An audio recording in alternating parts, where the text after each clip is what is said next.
네, 오늘의 말씀 함께 따라하겠습니다. 죄와 의. 죄와 의라고 하니까 어떤 어, 떠오르는 책 제목이 없습니까? 죄와 벌이 있죠. 러시아의 대문호 도스토옙스키가 쓴 죄와 벌이 있습니다. 제가 그분의 책을 이렇게 모티브 삼아서 제목 잡은 거 아니고요. 제목을 잡고 나니까 그 책이 떠올랐고 가만히 생각해 보니까 이 도스토옙스키가 도리어 사도 바울의 글, 성경을 통해서 죄와 벌이라는 제목을 떠올린 게 아닌가 그런 생각을 하게 됐습니다. 그래서 죄와 벌이라는 것은 오늘 죄와 의 중에 죄에 대한 것만 제목으로 삼은 것이고 오늘 우리는 죄와 의에 대해서 함께 묵상을 해 보려고 합니다. 이것은 굉장히 중요한 주제인데 딱딱해 보이고 또 어려워 보이는 그런 주제죠. 여러분들께서 개인으로 이것을 또 공부하고 배우기에는 어려움이 있기 때문에 또 목회자는 그것을 말씀으로 최대한 풀어서 여러분들이 알아듣기 쉽도록 그렇게 준비해야 되는 그런 목회의 또는 영적인 책임이 있고 그래서 얼마나 잘 할 수 있을지는 모르겠지만 어쨌든 중요한 것은 반복해서 자주 들어야 됩니다. 자꾸 듣고서 이것이 우리 신앙의 아주 중요한 주제이고 단순히 신앙적 주제가 아니라 내 삶의 현실적인 주제라는 것을 우리가 깨닫는 것이 굉장히 중요합니다. 더더군다나 오늘 우리 시대에 정말로 이 주제가 필요하고 우리 시대에 주어진 이 많은 삶의 문제들을 풀어가는 데 있어서 이게 바로 열쇠구나 하는 것을 우리가 알게 될 것입니다. 그래서 오늘의 말씀을 우리가 잘 곱씹고 묵상해 보게 되면은 이 말씀을 통해 주시는 은혜가 크고 또 그 말씀이 우리 삶의 울림이 될 것이다. 정말로 내 삶에 내게 주시는 말씀으로 우리는 받을 수 있을 것이다. 그런 믿음으로 그런 기대감으로 저는 말씀을 전할 것이고 그래서 얼마나 받아들일 것인가는 이제 여러분들의 몫입니다. 하나님께 기도하시고 성령의 도우심을 간구하면서 말씀을 잘 들을 때에 오늘의 말씀을 통해서 우리가 귀한 하나님의 은혜를 경험하고 또 내 삶을 들여다볼 수 있는 그런 시간이 될 수 있기를 주님의 이름으로 축원을 드립니다. 사도 바울은 이 죄와 의에 대해서 오늘 본문을 통해서 굉장히 중요한 이야기를 해주고 있습니다. 이게 복음이거든요. 복음의 핵심이고 그래서 이 복음을 우리에게 잘 설명해 주기 위해서 사도 바울은 두 인물을 오늘 우리에게 대비시켜 주고 있습니다. 그것은 바로 아담과 예수입니다. 두 인물이 등장을 하게 되고 두 인물을 통해서 완전히 다른 주제를 우리에게 소개를 해주며 우리가 무엇을 선택하고 무엇을 믿으며 살아야 될지를 우리에게 제시해 주는 본문이 바로 오늘의 본문이 되겠습니다. 아담이라는 인물은 바로 죄의 상징이고 죄의 결과가 사망이라고 그렇게 말합니다. 반면 예수라는 그 이름은 의의 상징이며 그로 말미암아 우리가 생명에 이르게 되었다라고 성경은 말해주고 있습니다. 오늘 본문 19절 말씀을 보면은 그런즉 한 범죄로 많은 사람이 정죄에 이른 것 같이 이건 죄와 사망입니다. 한 의로운 행위로 말미암아 많은 사람이 의롭다 하심을 받아 생명에 이르렀느니라. 의와 생명이죠. 죄와 사망 그리고 의와 생명을 여기서 비교해서 보여주고 있습니다. 19절도 보면 같은 내용인데 다른 비유를 들고 있습니다. 여기서는 아담은 불순종의 상징입니다. 아까는 죄의 상징이고 불순종의 상징으로서 그로 말미암아 우리가 죄에 이르게 되고 예수라는 그 이름은 순종의 상징이며 우리가 의에 이르게 되었다라고 19절에서 소개를 해줍니다. 보면은 한 사람이 순종하지 아니함으로 많은 사람이 죄인 된 것 같이 한 사람이 순종하심으로 많은 사람이 의인이 되리라. 아담과 예수 그리고 죄와 의, 불순종과 순종, 사망과 생명 계속해서 완전히 극도로 다른 극명하게 다른 것을 비교하고 대비를 통해서 우리에게 진리, 복음을 알려주고자 하는 사도 바울의 의도를 충분히 느낄 수가 있습니다. 여러분, 아담이 누굽니까? 아담은 인류의 역사 속에서 수많은 왔다가 간 또 앞으로 올 지금 살고 있는 그 많은 생명들 중에 한 사람으로 이해한다면 성경을 잘못 이해하고 있는 겁니다. 아담은 많은 사람들 중에 한 사람이 아니라 바로 인류, 인간, 사람을 말하는 것, 총칭하는 이름이에요. 만약에 아담이 그냥 한 개인으로 과거에 있었다면 그 사람 죄 때문에 모두가 원죄가 된다는 것은 말이 안 되죠. 아담이라는 그 이름의 원어를 보면 아다마입니다. 아다마. 아다마. 그 말은 흙이에요, 흙. 즉 우리는 흙으로부터 만들어진 존재, 인간이다 하는 겁니다.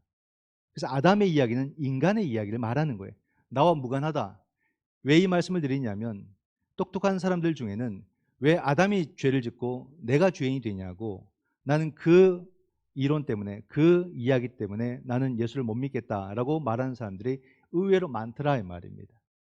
그건 우리가 아담을 그냥 어떤 한 인물로 자꾸 이해를 했기 때문에 성경을 오해한 거죠. 아담은 바로 저와 여러분이에요. 사람이에요. 사람. 근데 그 사람이 어떻다고요? 창세기를 보게 되면 그 사람에게 하나님은 어떤 피조물보다도 더 특별한 은혜를 베풀어 주셨고, 하나님이 그 피조물을 특별히 더 사랑하셨고, 그에게 모든 것을 다 허락해 주신 대상이 바로 사람이에요. 그런데 그에게 모든 것을 허락하셨는데 단 한 가지만 금하셨죠. 선악과. 그것은 선악과가 특별하거나 선악과가 기해서가 아니라 바로 우리가 자유를 누리지만은 우리는 제한된 자유를 누리는 사람들이고, 제한된 자유를 누리게 만든 이유는 우리는 하나님의 명령에 순종해야 될, 하나님의 다스림을 받고 하나님의 보호를 받아야 될, 인도를 받아야 될 그런 존재라는 것을 말해주고 알려주기 위해서 선악과를 세운 것입니다. 그러므로 우리는 어떤 피조물보다도 더 자유함을 누리지만 우리는 하나님의 말씀을 따라야 되는 존재, 하나님의 명령에 순종해야 될 존재가 바로 우리다 하는 것을 말해주는 것이 바로 선악과의 이야기고 아담의 이야기입니다. 그런데 사람은 어떻습니까? 그 모든 것을 다 허락해 주셨는데 그 자유를 풍성히 감사히 누리기보다 단 한 가지 금했던 것을 범하게 되는 거죠. 이게 인간이라는 겁니다.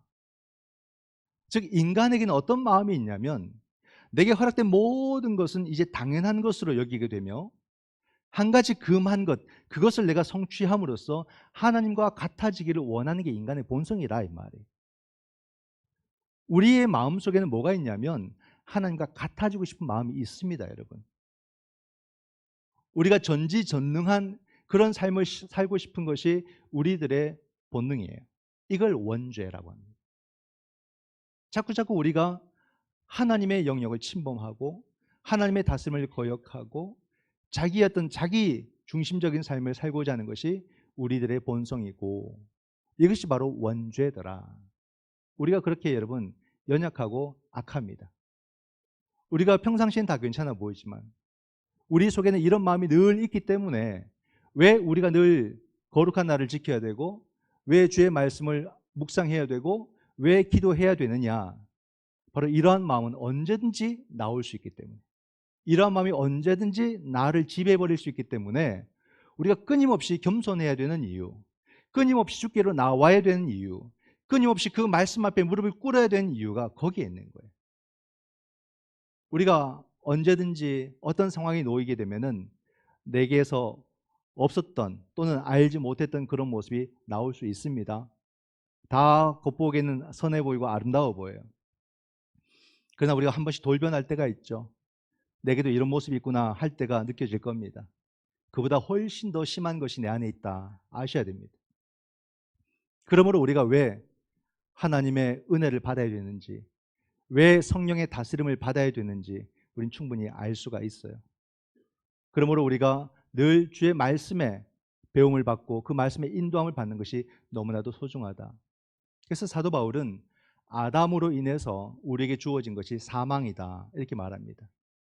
여기서 우리는 성경이 말하는 용어들을 잘 배워야 됩니다.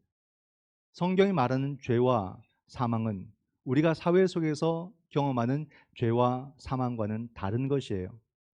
우리가 바깥에서 쓰는 용어들을 성경에 그대로 대입해서 보면은 성경을 제대로 볼 수가 없습니다.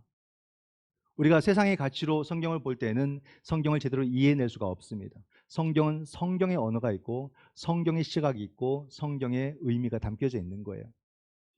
성경이 말하는 죄는 무엇일까? 성경이 말하는 죄라는 것은 하나님과 단절된 상태를 말하는 겁니다. 그것은 뭐 우리가 성문법을 어긴다거나 사회 규범을 어긴다거나 윤리를 어긴다거나 그런 죄를 말하는 게 아니에요. 성경이 죄 말하는 것은 하나님과 단절된 인간, 단절된 상태를 죄라고 말합니다. 그래서 회개라는 것은 아우 죄송합니다, 잘못했습니다, 이게 회개가 아니라 하나님께로 다시 돌아가는 것을 회개라고 말하지 않습니까? 그렇기 때문에 죄라는 것은 하나님과 단절된 상태를 말하는 것이고, 그럼 성경이 말하는 죽음과 사망은 무엇입니까? 자연인이 이 땅에 태어나서 한평생을 살고 나중에 노년에 죽는 그 죽음을, 노후사를 우리는 성경이 말하는 죽음이라고 말하지 않습니다. 그건 아담 때문에 주어진 게 아니에요. 아담 때문에 우리가 한 100년 살다가 죽는다라고 생각한다면 성경을 문자적으로 이해하는 것입니다. 우리의 죽음은 창조의 섭리 가운데 있고 어찌 보면 자연스러운 하나의 인생의 과정입니다. 죽음으로 영혼을 만나게 되는 이 과정은 처음부터 우리에게 주어진 것일 것이고, 성경이 말하는 죽음과 사망은 뭐냐? 그럼 바로 하나님의 영원한 생명과의 단절을 말하는 거예요. 영원한 생명과 끊어져 있는 상태를 성경은 죽음이라고 말하는 겁니다. 그렇기 때문에 우리가 성경이 말하는 그런 죄와 사망을 바르게 이해한다면 다시 사도 바울이 오늘 우리에게 말하는 의와 생명이 뭔지를 알게 되는 거예요. 생명이라는 것은 바로 하나님의 영원한 생명과 이어진 것이고, 우리가 자꾸 말하는 것은 그것은 바로 하나님을 향하는 삶을 말하는 것입니다. 하나님을 향해 있는 상태가 의이고 하나님의 생명과 끊어진 것이 사망이다. 그러면 오늘 우리가 간절하게 사모하고 추구하는 것은 늘 우리의 삶이 하나님을 향해 있는 상태와 예수 그리스도께서 우리 가운데 허락해 주신 바로 하나님의 영원한 생명과 이어지는 것, 이것을 오늘 우리들의 현실적인 주제로 삼고 살아가는 것이 바로 그리스도인들의 복음의 삶의 태도다, 이렇게 말할 수가 있습니다. 그렇다면 아담과 대비되는 예수님을 사도 바울이 강력하게 또 우리에게 설명을 해주고 있는데, 예수라는 그 인물은 어떤 분이냐 하는 거죠. 아담이 불순종과 죄의 상징이라면 예수라는 그 이름은 의와 순종의 상징이다. 이거를 사도 바울이 강력하게 우리에게 전해주고 있습니다. 18절 말씀의 중반에 보면 한 의로운 행위로 말미암아 많은 사람이 의롭다 하심을 받아 생명에 이르렀느니라. 보세요. 의로운 행위로 말미암아 많은 사람이 의롭다 하심을 받아서 생명에 이르렀다. 바로 예수님의 십자가를 무엇으로 해석하고 있습니까? 옳은 것으로 해석하는 거예요. 하나님께서 예수 그리스도의 그 십자가를 옳았다, 그것이 맞다, 의다, 의롭다, 이렇게 해석을 하셨다는 겁니다. 이 말이 당연시 보이지만은 당시에는 안 그랬거든요. 당시에 사람들에게 십자가는 뭡니까? 가장 끔찍한 사형제도이고, 그것은 바로 죄의 상징이고, 그것은 하나님으로부터 버림받음의 상징이고, 예수님조차도 십자가 위에서 나의 하나님 어찌 나를 버리시나이까 라고 친히 말씀을 하셨기 때문에 사람들은 십자가를 버림의 상징이라고 이해할 수밖에 없었죠. 그 십자가가 의가 될 줄은 아무도 몰랐습니다. 그러나 하나님은 그 십자가는 바로 의로운 옳은 행동이었다, 옳은 사건이었다, 이렇게 말씀을 하는 겁니다. 단순히 십자가라는 그 나무가 그런 의미를 갖고 있는 것이 아니라 십자가를 통해서 결국 무엇이 이루어졌느냐를 볼 때 그렇다는 거예요.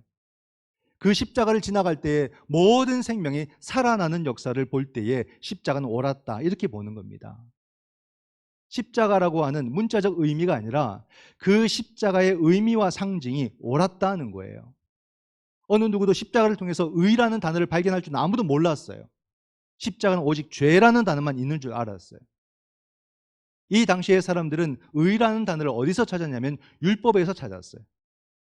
오직 우리가 율법을 성실하게 착실하게 바르게 행할 때만 의를 얻을 수 있을 것이라 이렇게 생각을 했고, 그 의의 기준으로 예수라는 자를 볼 때에 율법과는 단 하나도 맞지 않은 존재가 바로 예수라는 이름이었어요.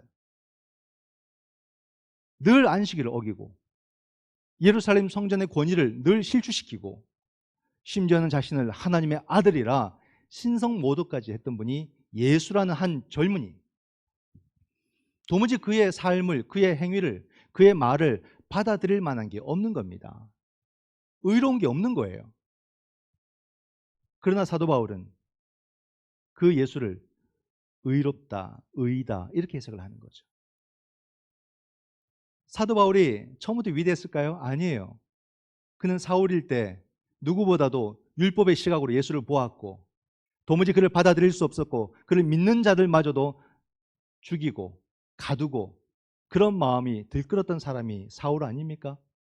철저하게 율법으로서 모든 것을 바라보고 예수의 행동과 예수의 말과 그들의 제자들의 공동체를 철저하게 바라보면서 응징하고 없애기 위해서 가장 앞서 힘쓰던 사람이 사도 바울.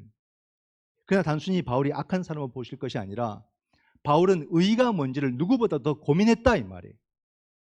정말로 의에 이르기 위해서 누구보다도 율법을 더 배웠고 더 철저하게 실천하려고 더 힘썼던 사람이다 이렇게 보아야 되는 겁니다.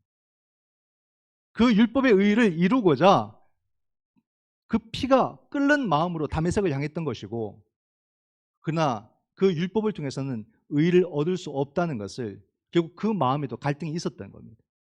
그 답답함 그러한 사람에게 성령께서 한번 탁 건드리니까 결국에는 그가 완전히 다른 존재가 되는 거죠. 늘 삶의 고민을 가지고 신앙적 고민을 가지고 자기 삶을 살아가게 될 때 어느 순간 성령의 그 만지심, 건드리심을 경험을 하게 돼 있어요. 즉 바울은 불같은 사람이 아니라 참된 의를 고민했던 사람이에요. 의를 찾고자 그 삶 속에 고민을 했고 의에 방해되는 모든 것은 다 제거하는 것이 옳다고 생각을 했고 그래서 다메섹을 향했던 것이고 그 길 속에서 성령의 존재를 만나게 될 때에 그는 참된 의를 발견하게 되며 모든 사람이 죄라고 말했던 그 십자가를 향해서 이게 의였다라고 말하는 사람이 사도 바울입니다. 그러므로 예수 그리스도의 십자가는 하나님의 의를 이루는 사건이었고 더 나아가서 그 의가 바로 우리의 의가 되었다. 우리의 의가 될 때 그건 우리의 생명이 되었다. 이렇게 사도 바울이 해석을 하고 있는 겁니다. 더 나아가서 19절 중반에도 보면은 한 사람의 순종하심으로 많은 사람이 의인이 되리라. 그죠? 예수님의 순종이 하나님의 의가 될 뿐만 아니라 예수님의 순종으로 말미암아 우리가 의인이 되었다. 너무 놀라운 고백을 하는 거예요. 의라는 것에 대해서 천착했고 그것에 집중하는 삶을 살고 그러나 그 의를 아무리 얻으려고 해도 의에 가까이 갈 수 없었던 사도 바울이 바로 예수 그리스도의 십자가 사건 때문에 의라는 것을 만나게 된 거예요. 놀라운 그 의의 사건을 경험하게 될 때 이렇게 힘차게 외치는 겁니다. 그 근거가 바로 예수님의 부활이거든요. 십자가와 부활은 두 개의 사건이 아니에요. 하나의 사건입니다. 그 십자가가 옳았음을 증명해 주는 것이 부활 사건이고 그 부활 사건 속에서 우리는 의도 생명도 드디어 만나게 되었다. 이것을 우리가 제대로 해석해낼 수 있느냐? 이것을 진짜 나의 믿음과 나의 신앙으로 나의 고백으로 우리는 가져올 수 있느냐? 오늘 이것이 우리에게 얼마나 중요한가를 보셔야 돼요. 그의 한 행동으로 말미암아 하나님의 의를 이루게 되고 우리가 그 의를 얻게 되고 그러므로 우리가 생명에 이르게 되었다. 생명을 얻게 되었다라고 사도 바울이 강력하게 말을 하는데 계속해서 반복하거든요. 의. 사도 바울이 우리에게 이렇게 의를 반복하는 이유가 뭐겠습니까, 여러분? 이 의가 아니면 어느 누구도 하나님께로 나아갈 수 있는 길이 없고 나아갈 수 있는 사람이 없기 때문에 그래요. 이 의가 있을 때 우리는 하나님께 인정받을 수 있고 하나님께로 나아갈 수가 있는 겁니다.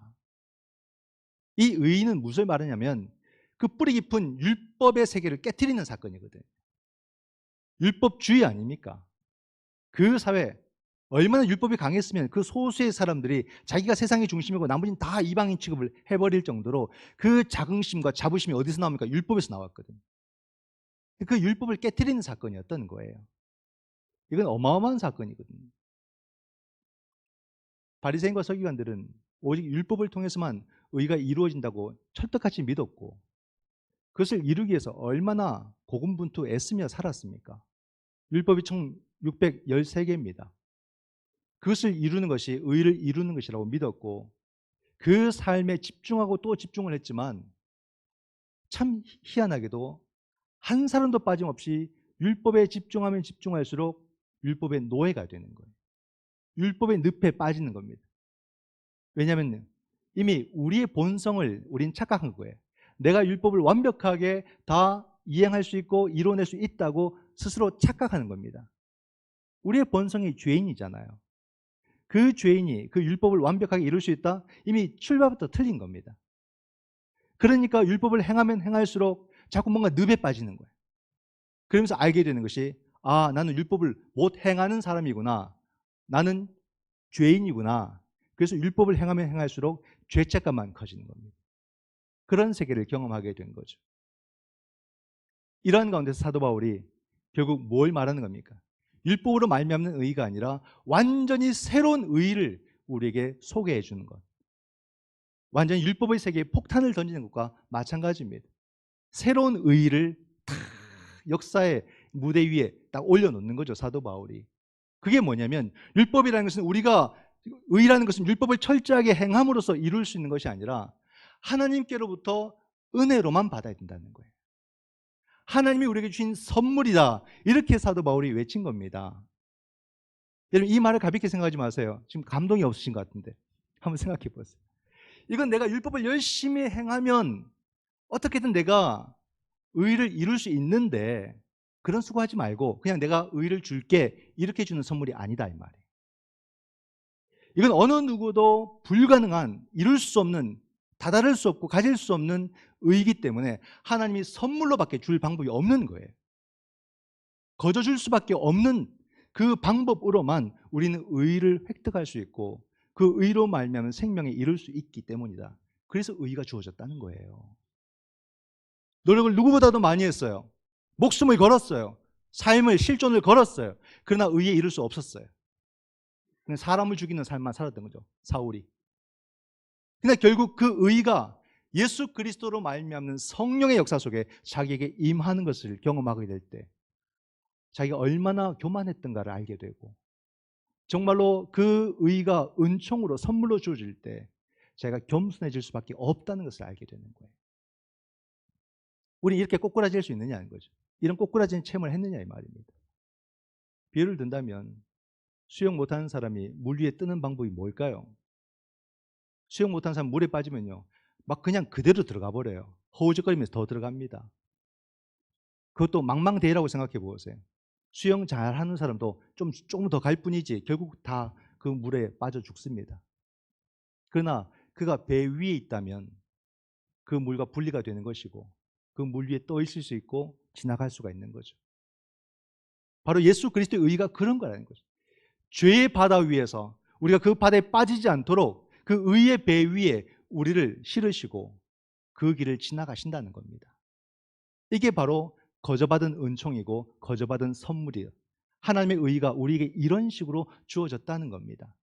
거기에 어디에 우리의 공로가 들어가고 거기에 어디에 우리의 수고가 들어가서 그 의를 이루었다고 말할 수 있는 부분이 단 한 부분이라도 있느냐? 없다는 거예요. 그런 절대적인 은총이 뭔가를 사도 바울이 경험을 했고 그것을 바로 우리의 믿음이라고 아담과 예수님의 이름을 통해서 우리에게 선포하고 있는 거 아닙니까? 이걸 통해서 우리는 그리스도인들은 믿음으로 말미암아 의에 이른다는 것을 모르는 사람이 없어요. 이제는 다 믿어요. 믿으십니까? 대답을 안 하면 이상해질 것 같으니까 막 근데 여러분 한번 생각해 보죠. 여기서 아멘 하는 게 지금 정말로 우리가 실질적인 나의 고백인가 한번 생각해 봐야 될 텐데요. 믿음으로 말미암아 의에 이른다는 것을 왜 알겠는데 그걸 느낄 수 있느냐 이 말이에요. 나는 경험하며 사느냐 이 말입니다. 예수 그리스도께서 이루신 하나님의 그 의가 오늘 우리의 의가 되어서 하나님의 생명이 우리에게 접붙임을 받았는데 그 생명이 이식된 그 삶을 내가 느끼고 사느냐 이 말이에요. 누군가가 나에게 의가 무엇이냐고 묻고 누군가가 나에게 그 생명의 삶이 무엇이냐고 물을 때에 나는 설명해 줄 수 있겠느냐는 겁니다. 아니 나는 복잡한 말로 설명할 수 없으니까 그냥 내 삶을 보시오라고 누군가에게 우리는 그렇게 당당하게 이야기할 수 있느냐 이 말이. 내가 믿음으로 의롭게 된 나의 현실을 보시고 나의 삶을 보시고 나의 생각을 보시오라고 나는 당당하게 말할 수 있겠느냐 이 말입니다. 이게 우리에게 많이 부족한 거죠. 그러나 여러분, 우리가 예수 그리스도로 말미암아 의에 이르게 되었다는 것은 무슨 말이냐면, 의라는 것이 그냥 단순한 어떤 한 단어가 우리에게 주어졌다는 것이 아니라 죄의 용서를 받았다는 말이에요. 죄가 용서받는 그 상태를 의라고 말하는 겁니다. 그러므로 우리는 의를 얻게 되고 죄 용서를 받게 될 때에 이것이 무엇인가를 알아야 되죠. 우리가 예수 그리스도의 의를 덧입게 되고 칭의라고 그러죠. 그러므로 말미암아 죄 용서받은 삶을 사는 것은 갑자기 내 삶의 구조가 바뀌거나 환경이 바뀌거나 여건과 조건이 바뀌는 게 아니에요. 우리는 갑자기 예수 잘 믿고 복 받으면은 환경과 구조가 바뀔 거라고 자꾸 생각하고 그렇게 기도할 때가 많지만은, 우리 신앙은 그런 삶으로 우리를 인도하지 않습니다. 모든 것은 다 똑같아요. 이전과 달라진 게 없어 보여요. 그러나 한 가지 달라지는 것은 뭐냐면 우리의 영적인 시각이 완전히 바뀐다는 겁니다.